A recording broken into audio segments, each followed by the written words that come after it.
The kids are going to get a blanket, a toy, and they will also get some toiletries.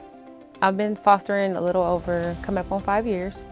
I started a little bit before COVID. I fostered and provided respite for over 16 kids. I welcome every child into my home and let them know that they're appreciated, valued. I always introduce them to the kids that's already in my home. Make sure I advocate for them, whether that's for school, medical needs, make sure that their needs are being met, make sure that they maintain a relationship with their parents, because reunification is always a goal, and just to make sure that they're heard, because sometimes they don't have a voice. The goal of foster care is always reunification. So what that means is as soon as a child is coming into foster care, we at the Department of Family Services are working with that biological family to address concerns so that their children can be reunified.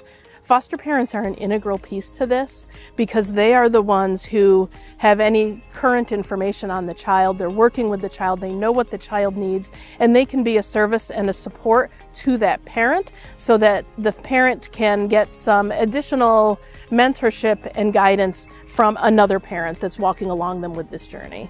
As a foster parent champion staff in the unit, my role is to be able to provide resources and supports to the caregivers. Sometimes there's emotional support, not just resources like clothes. Many times emotional support for the caregivers is very important because it can be challenging and it can be emotionally charged at times. One of my favorite things about my job is really being able to connect with and meet with families, and one of the great ways that we can do that is by meeting with families at one of our many events that we do throughout the year.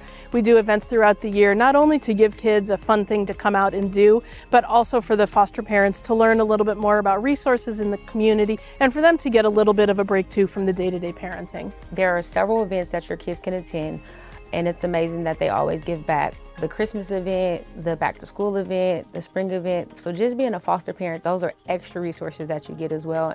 And just to see all the kids interact with each other, it's a great experience.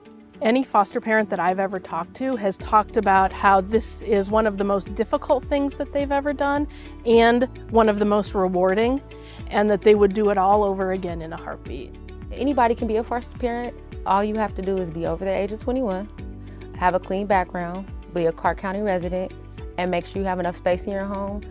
But you can be from any demographics. I always say just make sure you're comfortable with what you want to do. And if you have any stigmas, just make sure you come to an info session to find out what you can do. And don't be afraid to ask questions. It only takes one caring adult. So if you care enough, you can make a difference.